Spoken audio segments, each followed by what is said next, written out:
Contagious pustular dermatitis of sheep and goats, and swinepox. Contagious pustular dermatitis of sheep and goats is also known as ORF. ORF comes from the Old Norse word for scab. It's also known as sore mouth, contagious eczema, and scabby mouth. The occurrence is worldwide, it's widespread, it's common in young animals. The etiology of the disease is the ORF virus. It's a part of the parapox virus genus. This means there's not lifelong immunity, it's max 6 months immunity. The epidemiology are it affects sheep, goats, camels, deer, and seals, and young animals are especially susceptible. It's most often found in feedlots in winter when there's a high capacity, especially at the feeding trough, and it's spread through contact. It's a highly resistant virus and it can survive in the environment for ages. It is a high morbidity and low mortality. It is a zoonotic disease and can be found on the finger, hand, and forearms of people.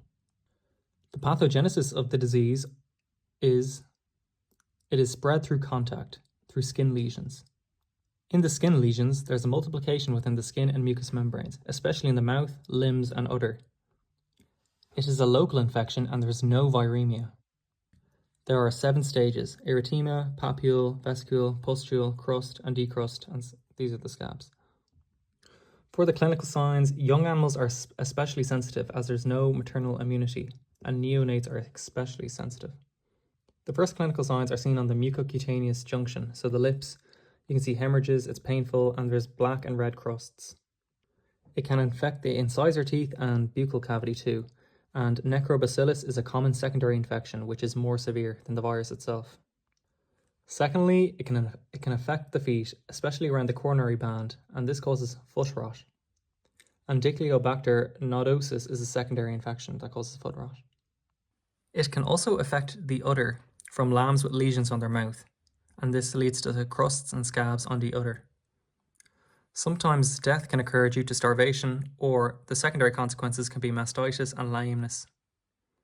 The pathology is not characteristics, it's just skin lesions. For the diagnosis, we can look at the clinical signs, histopathology, and most importantly, you can see the cytoplasmic inclusion bodies.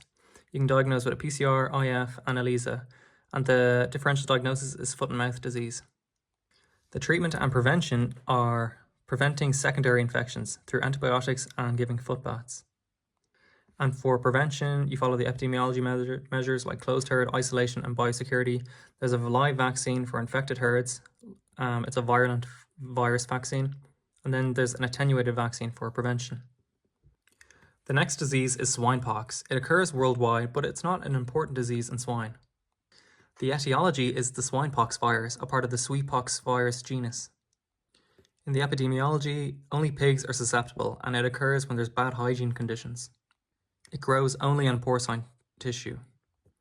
It is spread by mechanical vectors, especially lice, through direct contact, and it sheds, but animals have lifelong immunity.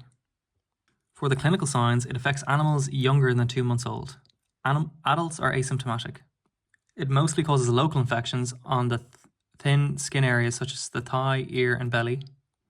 These lead to plaques or pockmarks, which are red inflamed bumps, and they are prone to secondary bacterial infections.